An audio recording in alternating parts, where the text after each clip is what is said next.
Welcome to Pixel Palette Dream Home, where wooden beams carry whispers of old stories, and every handmade cushion holds a trace of comfort. You step inside, and the air feels different here. Gentle, almost hushed. Sunlight filters through linen curtains, brushing across whitewashed walls and settling on the arm of a slip-covered sofa. The colors are muted, shades of sand, oatmeal, ivory. They don't demand your attention. They invite you to breathe a little slower. Do you wish your home felt calmer and cozier? That's the quiet promise of this space. A single oak table, softened with years of tea ring stains, stands nearby, and you run your hand across its grain. The wood is warm, not polished to perfection, but alive with its history. A woven rug grounds the room, and your bare feet press into its threads with a sigh of relief. So, before you get comfortable, take a moment to like the video and subscribe, but only if you find the shared content useful to you. The English cottage tradition has always relied on neutrals, not out of restraint, but necessity. Lime-washed walls, natural timbers, and pale stones gave both structure and character. And even today, some designers still debate whether linen whites or creamy off-whites capture the truest timeless calm. You notice dried lavender tucked into a little earthen pot on the mantel, faintly perfuming the air, an old trick that some say brings sweeter dreams. Share where you live and how you style your home. Every detail tells a story. Now let's try to apply cottage home decor inspirations to bring warmth and beauty into your daily living.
You linger in the room, and your eye drifts toward the way fabrics converse with one another. A thick, knit throw cascades down the sofa's arm, its creamy tassels brushing the woven rug below. Nearby, a pair of linen pillows, one in soft stone, the other in faded wheat, lean together as though they've always belonged side by side. Textures like these do more than keep you warm. They breathe dimension into a neutral palette. In many English cottages, layering wasn't planned. It grew from practicality. Wool from the sheep outside, linens bleached by the sun, scraps of ticking stripes stitched into cushions. The result was an effortless mix that looked cozy because it was lived. Today, designers still debate whether smooth leather or nubby wool better carries timeless calm in such spaces.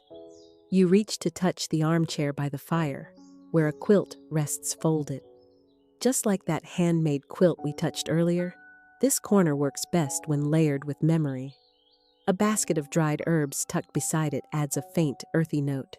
Rosemary, sage, lavender, like whispers of a garden kept alive inside.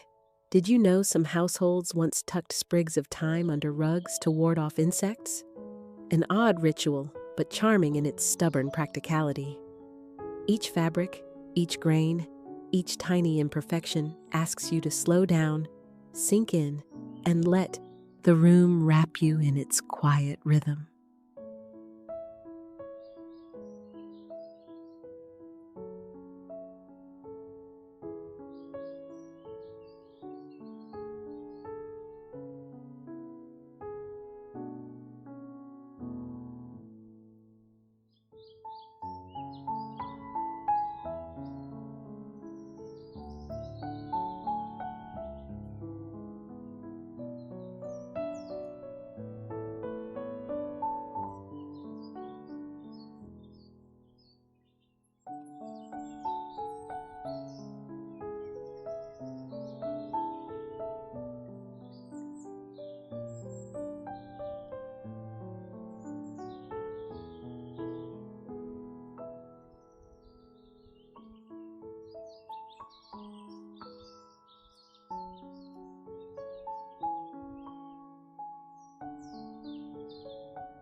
Your gaze now settles on the furniture itself, the quiet backbone of the room. A low wooden table, scarred with the marks of daily living, rests solidly in the center, as though holding court. You place your hand there and feel a faint dip where years of teacups have worn away the finish. Not exactly IKEA, but this table has more soul, you smile to yourself. Across the way, a wingback chair seems to lean toward the hearth, its fabric faded but inviting. In cottages of old, such pieces were often handed down through generations, chosen not for trend but for sturdiness. Even today, some designers still debate whether mismatched chairs add character or clutter to a serene room. Against the wall, a bookcase stands with uneven shelves, painted in a chalky cream. Inside, pottery and well-thumbed novels share space with a basket of knitting wool. A quirky tidbit drifts into your mind. Some households once placed bread loaves atop bookcases to absorb damp and ward off mold. Strange? Yes, but somehow fitting in a home where practicality and charm hold hands. As you move through the space, each piece seems less like an object and more like a companion, bearing marks of history, carrying quiet stories, shaping the calm of the present.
Your attention shifts to the quiet play of shades: white, cream, stone, and the softest grays. At first, they seem identical, yet as daylight stretches across the room, each reveals its personality. The slipcover on the sofa leans slightly toward warm cream, while the walls, touched with lime, fall closer to chalk. Even the stone fireplace, pale at dawn, deepens into a cool gray by nightfall. English cottages often relied on this palette because natural materials gave few other choices. Lime plaster, local stone, bleached linens, these became the everyday backdrop. And yet, even among decorators now, some still debate whether bright white feels serene or stark inside such humble spaces. You reach for a small ceramic jug by the window, its glaze imperfect, leaning toward bone white. Place it on the sill, and suddenly the light feels warmer. Did you know some old households used to paint walls with buttermilk wash to soften the glare and add a faint sheen? A trick both thrifty and beautiful. This dance of neutrals doesn't erase detail, it reveals it. The roughness of timber, the uneven brush of plaster, the whisper of woven fibers, all show their character more vividly against calm tones. And so, the room exhales a quiet sigh, its palette shaping mood as much as color ever could.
Your hand drifts to the smaller accents scattered like breadcrumbs through the room. A cluster of hand-thrown mugs rests on an open shelf, their muted glazes catching light in uneven ripples. A sketch of a wildflower, framed simply in oak, leans against the wall rather than hanging. It feels more like a whisper than a declaration. That's the magic here. Pieces that enrich without ever raising their voice. Cottage interiors in Britain often carry these details by necessity. What the household had was displayed, not curated. A single jug might double as a vase, a lidded jar as storage for dried herbs. Even today, some designers still debate whether accents should stay strictly functional or allow themselves a playful flourish. You notice a small bundle of rosemary tied with string, hanging by the window. It fills the air with a faint herbal sharpness, and you smile at the thought that in some corners of Europe, people once tucked sprigs into pockets for protection during long journeys.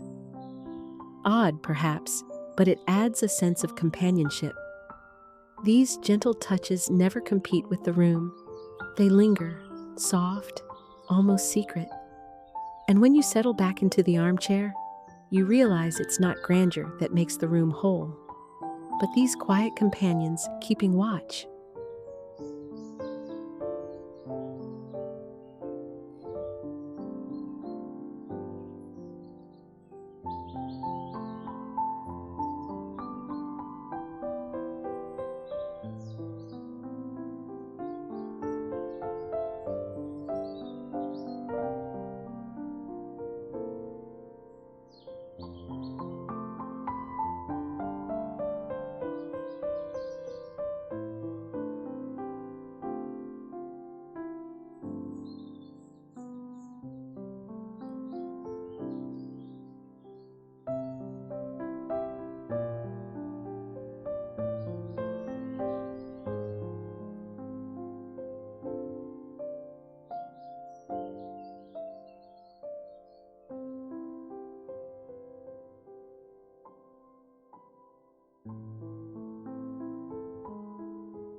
The room now feels complete, not because it is filled, but because it is lived in.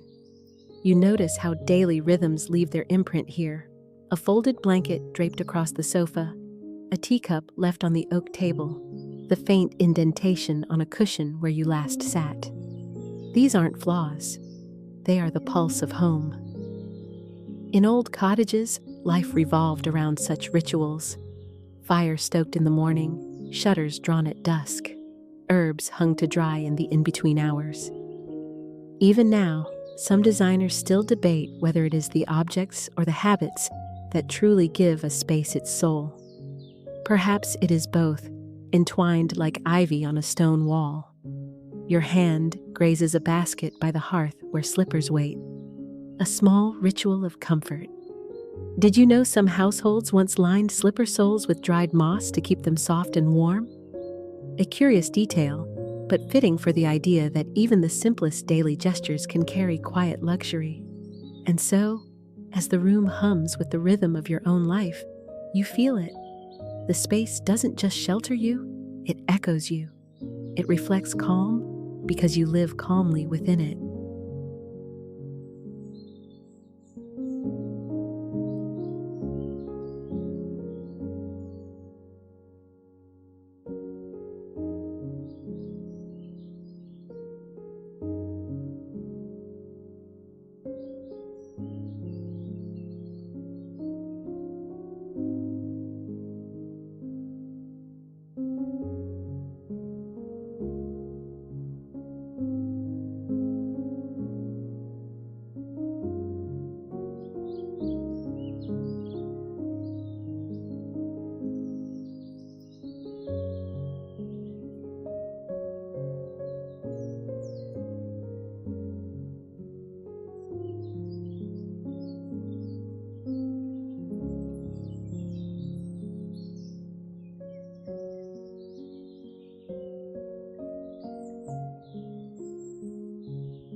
The daylight softens, and your living room grows gentler in its silence.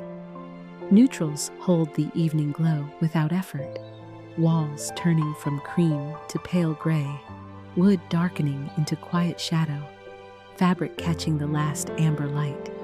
Each choice, each texture, each habit now feels less like design and more like companionship. You realize that the calm you sought was never about chasing perfection. It was about allowing space to breathe, about weaving the steady rituals of your day into the very fibers of your home. Just as cottages have done for centuries, your living room becomes a mirror of slow comfort, an embrace that never hurries, never demands. So you linger a little longer, folding the blanket across the chair, letting your hand rest on the worn wood of the table. Tomorrow will bring more light, more quiet rituals, and the same steady calm. And with that thought, you let the room close gently around you. Your haven, timeless, restful, and yours.